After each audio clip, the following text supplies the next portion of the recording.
For the first time Israel just lost a war. നോക്കൂ, എന്തോ അജ്ഞാതമായ ഏറ്റവും നൂതനമായ ബോംബ് അവിടെ ഉപയോഗിച്ചിട്ട് എല്ലാം ചെയ്തിട്ട് ആരുമായിട്ടാണ് ഡീലുണ്ടാക്കുന്നത് ഈ ഹമാസുമായിട്ടാണ്. ഡീലുണ്ടാക്കുന്നത് ഞങ്ങൾ ഉന്മൂലനം ചെയ്യും എന്ന് പ്രഖ്യാപിച്ച് ഹമാസുമായി ഡീലുണ്ടാക്കുകയാണ് ഇസ്രായേൽ. അതെന്തൊരു നാണക്കേടാണ് ഷാബു. അപ്പൊ നിങ്ങൾ ആഗ്രഹിക്കുന്നത് ഇപ്പോൾ അവിടെ ഉണ്ടായിരുന്ന 20-24 ലക്ഷം ജനങ്ങളിൽ 40,000-46,000 ആൾക്കാർ കൊല്ലപ്പെട്ടു. ബാക്കിയുള്ള 23,50,000 പേരെയും കൂടി ഇസ്രായേൽ വൈപ്പ് ഔട്ട് ചെയ്ത് കംപ്ലീറ്റ് ബന്ധുക്കൾക്ക് എന്ത് സംഭവിച്ചാലും പ്രശ്നമില്ല. അങ്ങനെ പൂർണ്ണമായും ആ പ്രദേശം 20 കിലോമീറ്റർ നീളവും 8 കിലോമീറ്റർ വീതിയുമുള്ള ആ ഒരു സ്ക്വയർ പ്രദേശത്തെ പൂർണ്ണമായും ചാരമാക്കണമായിരുന്നു ഇസ്രായേൽ. എങ്കിലേ ഇസ്രായേലിനെ വിജയിക്കാൻ സാധിച്ചു എന്ന് പറയാൻ പറ്റുകയുള്ളൂ എന്നാണോ ഹാഷ്മി ഇവിടെ പറയുന്നത്?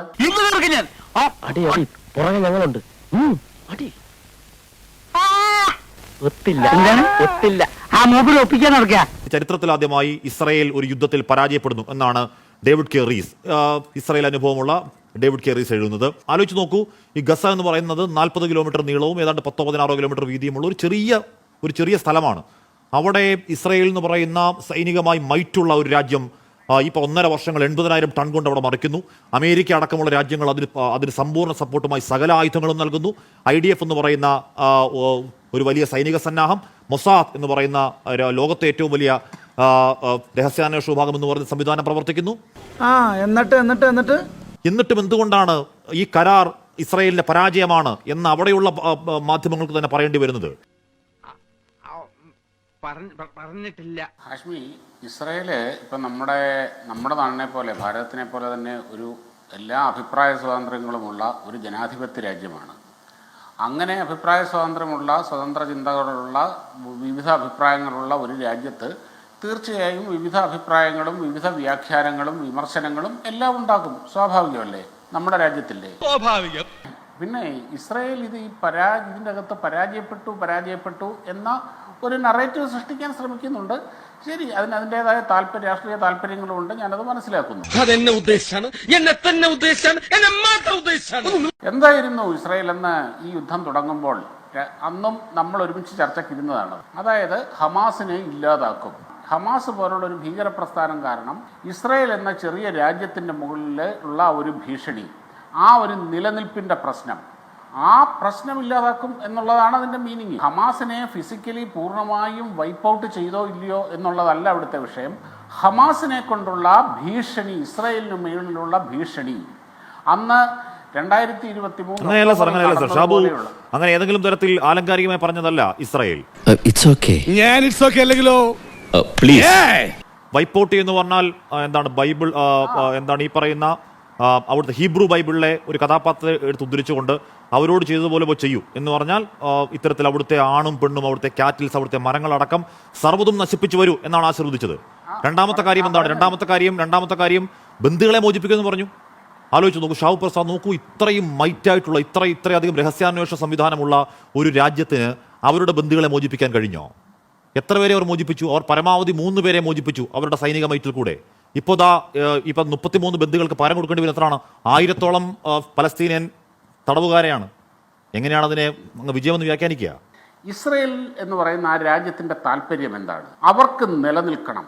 നിലനിൽപ്പ്, എക്സിസ്റ്റൻസ് എന്നുള്ളത് അവരുടെ ബേസിക് ആയിട്ടുള്ള ഏതൊരു സമൂഹത്തിൻ്റെയും അടിസ്ഥാനപരമായ അവകാശമാണ്. 100% ഞാൻ യോജിക്കുന്നു. ഇസ്രായേൽ എന്ന് പറയുന്ന ഒരു രാജ്യത്തിനെ അംഗീകരിക്കില്ല. അവരെ ഈ ഭൂമിക്ക് മുകളിൽ വെച്ചുകൊണ്ടിരിക്കാൻ അനുവദിക്കില്ല. അവരെ എങ്ങനെയും തകർക്കും. അവർക്ക് ചെയ്യാൻ പറ്റുന്ന ദ്രോഹങ്ങളെല്ലാം ചെയ്യും എന്ന ലക്ഷ്യത്തോടുകൂടി പ്രവർത്തിക്കുന്ന ഭീകര സംഘടനകളാണ് ഇവരെല്ലാവരും. ചില നേരത്തെ സത്യങ്ങൾ നുണയായിട്ടേ മറ്റുള്ളവർക്ക് തോന്നും.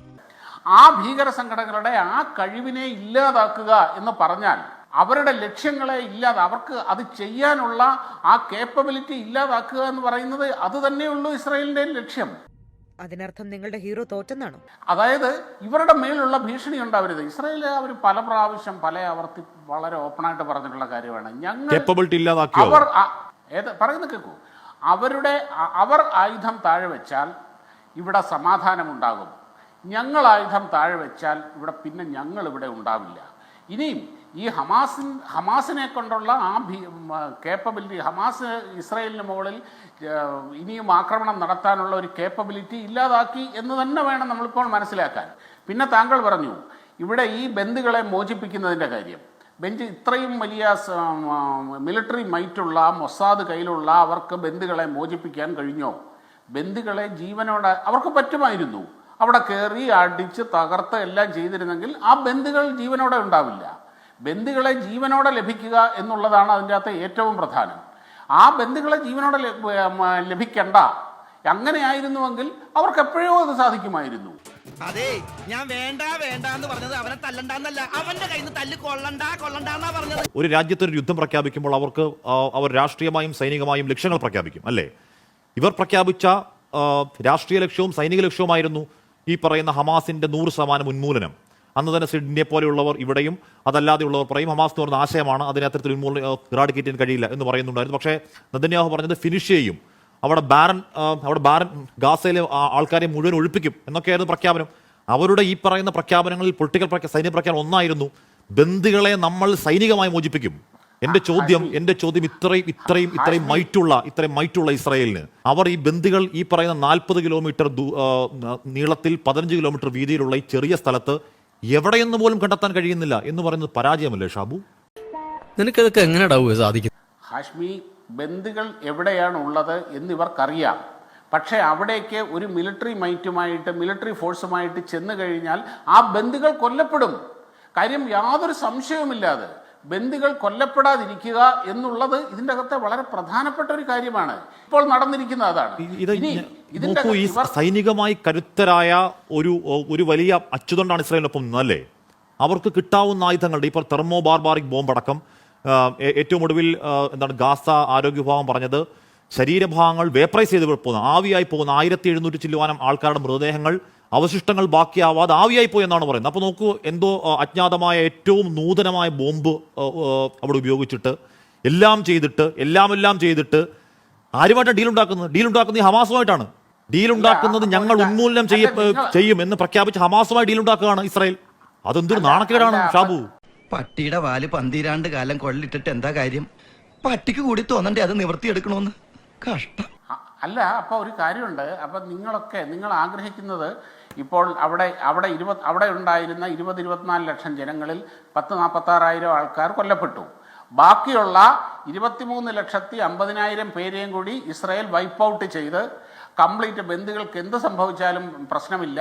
അങ്ങനെ ആ പൂർണ്ണമായും ആ പ്രദേശം 20 കിലോമീറ്റർ നീളവും 8 കിലോമീറ്റർ വീതിയുമുള്ള ആ ഒരു സ്ക്വയർ പ്രദേശത്തെ പൂർണ്ണമായും ചാരമാക്കണമായിരുന്നു ഇസ്രായേൽ. എങ്കിലേ ഇസ്രായേലിനെ വിജയിക്കാൻ സാധിച്ചു എന്ന് പറയാൻ പറ്റുകയുള്ളൂ എന്നാണോ ഹാഷ്മി ഇവിടെ പറയുന്നത്? പറഞ്ഞിട്ടില്ല. അല്ല, അറ്റ്ലീസ്റ്റ് ചുരുങ്ങിയ പക്ഷം അവരുടെ ബന്ദികളെ ജീവനോടെ മോചിപ്പിക്കാൻ അവർക്ക് കഴിഞ്ഞു എന്നെങ്കിലും ഉണ്ടായിരുന്നെങ്കിൽ അവർക്ക് അവരുടെ രാഷ്ട്രീയ ലക്ഷ്യങ്ങളൊന്ന് സാധൂകരിച്ചെന്ന് പറയാമായിരുന്നു.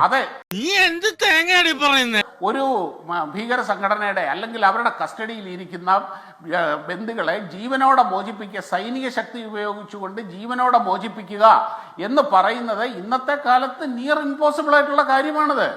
പണ്ട് ഇസ്രായേൽ അത് ചെയ്തിട്ടുണ്ട്. അവർ ഇവിടേക്ക് എൻഡബയിലേക്ക് അവരുടെ ഒരു വിമാനം തട്ടിക്കൊണ്ടുപോയി ബന്ദികളെ അവിടെ വെച്ചപ്പോൾ, ബന്ദികളെ തടവിൽ വെച്ച് വിലപേശിയപ്പോൾ ഇസ്രായേലിൽ നിന്ന് സൈനിക വിമാനങ്ങൾ പോയി അവരെ മോചിപ്പിച്ചിട്ടുണ്ട്. എങ്കിലും ആ ഓപ്പറേഷനിലും 2 ബന്ദികൾ മരിച്ചിരുന്നു. നിരപരാധികളായ ബന്ദികളെ, സാധാരണക്കാരായ ബന്ദികളെ കയ്യിൽ വെച്ചുകൊണ്ട് വിലപേശുന്നിടത്ത് ഉള്ള സിറ്റുവേഷൻ എന്ന് പറഞ്ഞു കഴിഞ്ഞാൽ അതുപോലെയാണത്.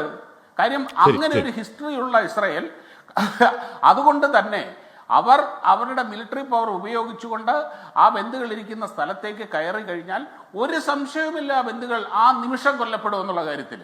സിറ്റുവേഷൻ ഒഴിവാക്കാൻ വേണ്ടി ആ സിറ്റുവേഷൻ ഒഴിവാക്കണ്ടേ? ഞാൻ പറയുന്നത് പരിമിതിയാണെന്ന് പറയാണ്. ഞാൻ പറയുന്നത് ആ ബന്ദികളെ മോചിപ്പിക്കുമെന്ന് രാഷ്ട്രീയ ലക്ഷ്യം പ്രഖ്യാപിച്ചതാണ്. ആ ബന്ദികളെ നമ്മൾ ജീവനോടെ മോചിപ്പിക്കുമെന്ന് രാജ്യം രാഷ്ട്രീയ ലക്ഷ്യമായി പ്രഖ്യാപിച്ചതാണ്, അല്ലേ? ഇസ്രായേലിന് ഒരു യുദ്ധത്തിൽ നിങ്ങൾ ഈ പറയുന്നത് 2 ഭാഗത്തും നഷ്ടങ്ങളുണ്ടാകും. എന്റെ സ്ഥാനം നഷ്ടങ്ങൾ മാത്രമേ ഉള്ളൂ. എന്റെ സ്ഥാനം നഷ്ടങ്ങൾ മാത്രമേ ഉള്ളൂ. അല്ല, എന്റെ സ്ഥാനം നഷ്ടങ്ങൾ മാത്രമേ ഉള്ളൂ എന്നുള്ളതാണ്. അല്ല, അതിപ്പോൾ ഒരു കാര്യമുണ്ട്, ഓരോരുത്തരുടെ കാഴ്ചപ്പാടനുസരിച്ച് അവരവർക്ക് തൃപ്തി തോന്നുന്ന, അവരവർക്ക് ആശ്വാസം തോന്നുന്ന നിഗമനങ്ങളിൽ എത്താൻ എനിക്കും അവകാശമുണ്ട്, ഹാഷ്മിക്കും അവകാശമുണ്ട്. ഞാൻ ചിരിച്ചു പോയനെ. ഞാൻ പോകുന്നു. Bye bye.